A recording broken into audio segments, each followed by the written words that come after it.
Does the media contribute to the causes of eating disorders in women? By Haley Kramer. Introduction. Over the years, the influence of the media in society has grown. Women especially can be heavily influenced by the media, and sometimes in negative ways. The media can contribute to the causes of eating disorders in 3 separate ways: encourage gender roles, idealize thinness, and the glamorization of eating disorders. Now, there may be a word that you're not familiar with, so I'm going to go ahead and define that for you. And that word is anorexia nervosa, which is a disorder characterized by the intense fear of gaining weight and an unhealthy obsession with food. The thoughts could be represented physically through restricted eating, exercising excessively, or other methods of losing weight. Now, how do gender roles contribute to the causes of eating disorders in women? Well, a Sarner-Levin et al. Study in 2018 confirmed multiple theories about the relationship between gender roles, selflessness, and eating disorders. One of these theories being that this disorder is more common in women than in men. Now, there are 2 different views on the concept of the media's role in eating disorders: the feminist approach and the psychoanalytic perspective. And both of these views actually coincide with one another, so let's take these in turn. First, let's talk about the feminist approach. Now, according to the feminist approach, there are 3 main factors that are the causes of an eating disorder: the promotion of thinness, economic dependency on men, and socialization processes that silence women. Society encourages women to embrace their traditionally feminine traits, but reject their traditionally masculine ones.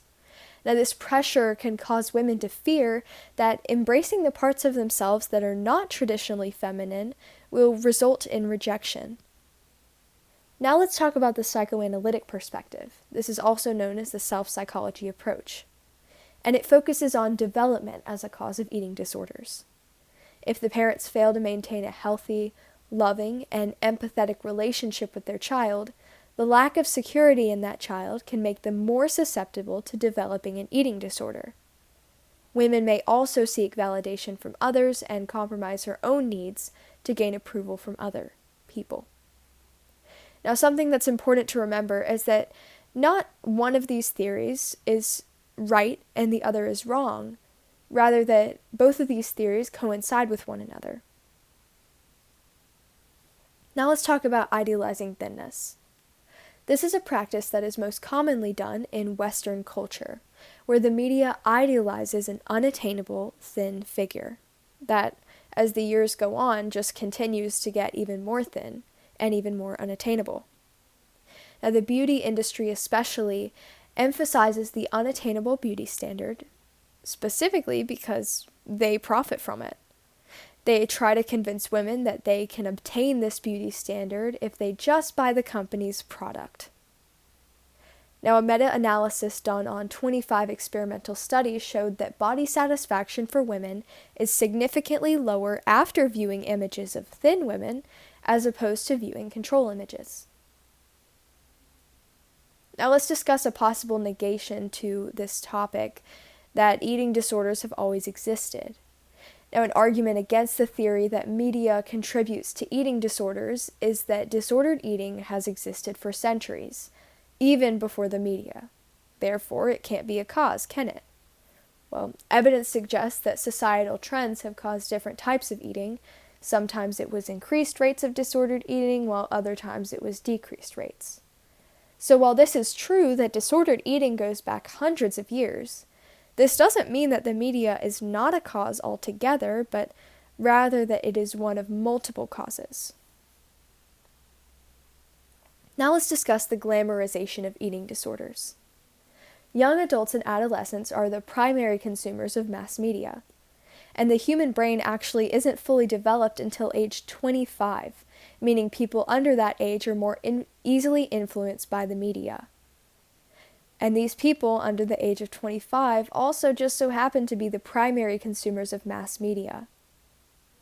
And the rates of media consumption in young people are just continuing to rise as the time goes on.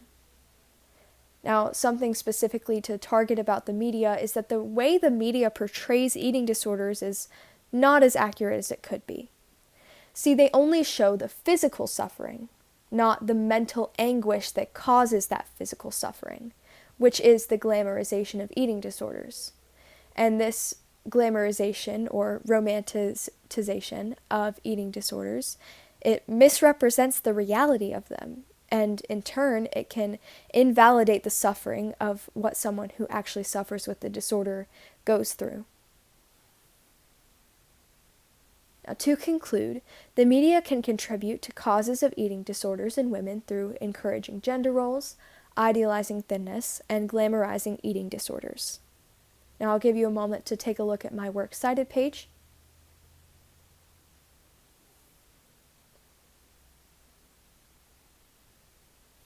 And that's the end. Thank you so much for watching and listening to my presentation and bearing with me.